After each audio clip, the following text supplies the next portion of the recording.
सबुठानु श्रेष्ठ जीव आकार रे जना जाउथिबा जीव हैला मनुष्य।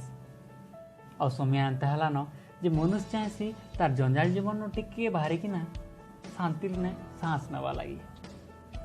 शांतिर फरद जेते बेले भी आम गुड़ासन सेते बेले आमके मन पड़ती ओडिशा राज्य ने थिबा शांति स्तूपर कथा।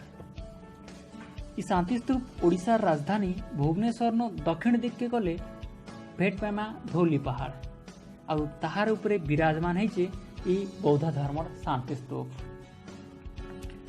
इतिहास रो जंगल के पसले गज पतर झरना सबू कहसन। जेते बेले ओडिशा कलिंग बोली किना जना जाउथिला हे समय ने सम्राट अशोक कलिंग के आक्रमण करथिले निज सैनिक संगे।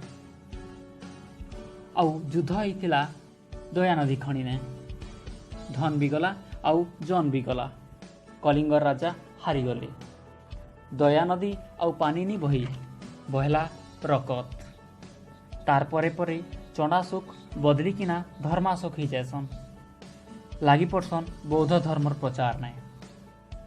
हे समय ने इ शांति स्तूप के से प्रतिष्ठा करसन इ जगह ने। आउ इ शांति स्तूप रे आमके देखबा के मिलसी भगवान बुद्धंकर भिन्न भिन्न अवस्थार मूर्ति माने। आउ तो आउ आमके देखबा के मिलसी इ स्तूप रो ऊपर भाग रे थिबा 5टा छता की।